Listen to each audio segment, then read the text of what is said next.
So in the last video, we discussed how to embed Google Docs, such as this one, into our Google Sites. Well, sometimes we may want to do something aside from embed them. For example, you may remember that I tried to upload this climate presentation to Google Drive, which it did upload, but then also to convert it to Google Docs format, which it did not like at all. So what I need to do instead is to link this as an attachment to the climate page, climate project page.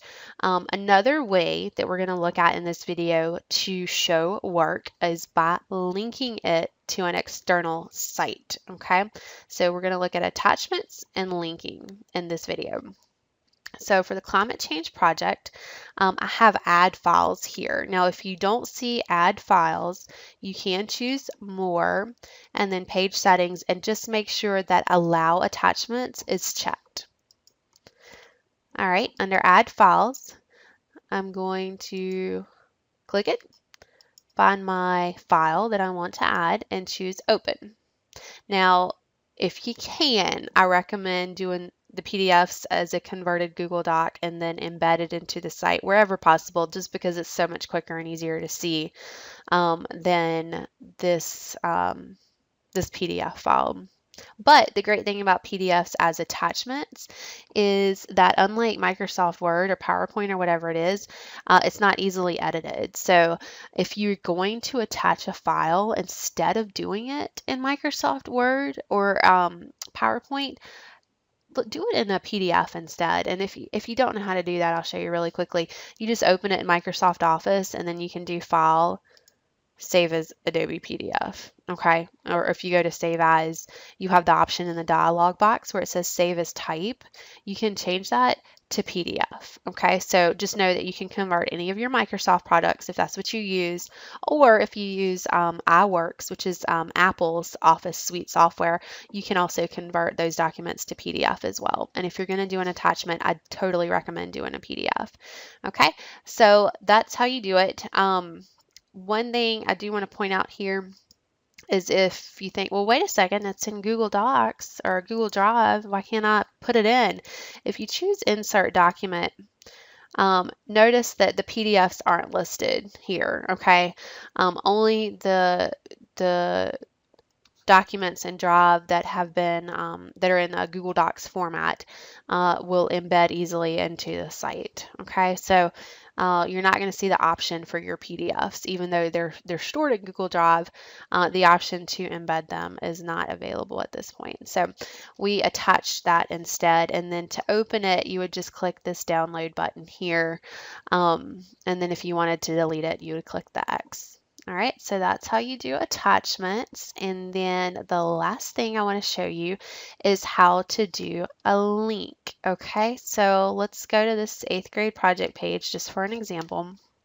And let's edit page. And you can, let's say your 8th grade project was a website project and you're working on your website and you want to say, see my website here.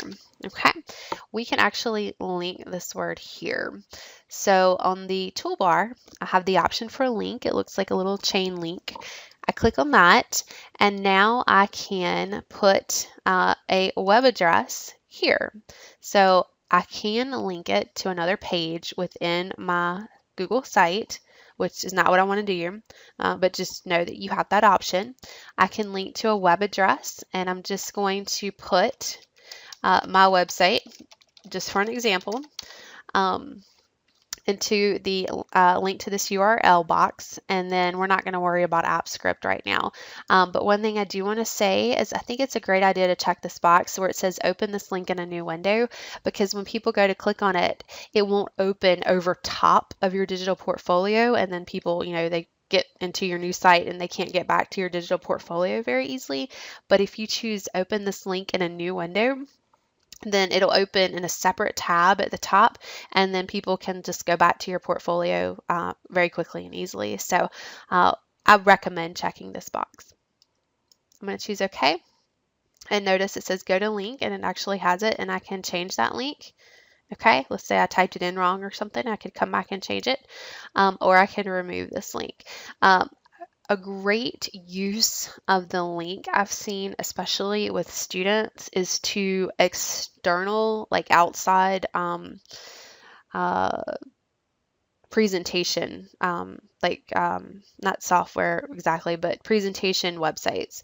So a lot of students use Prezi, for example, or SlideRocket to create presentations instead of like Microsoft PowerPoint. And when you create those, or let's say you create an animation at like goanimate.com, when you create those, you might get a link, or especially with the Prezi, you'll get a link to where it is on the internet, and you could just say, see my Prezi here, and then just link the word here to wherever it is that you need your audience or your viewers to go. Okay, so that's another use of a link. So I'm just going to click save, and just to review, we put a link in. And we did an attachment in PDF format, which if you're going to do an attachment, I do recommend PDF. And we did in the poetry project page, previous video, we did the embed the Google Docs. Now something I noticed here, it says recovering edit from draft. I forgot to save it. Now fortunately Google is smarter than I was here in the last few minutes, and it saved it for me. So I'm going to go ahead and click save. So make sure that you do have everything saved like you want it. All right, looking good. Thanks for watching.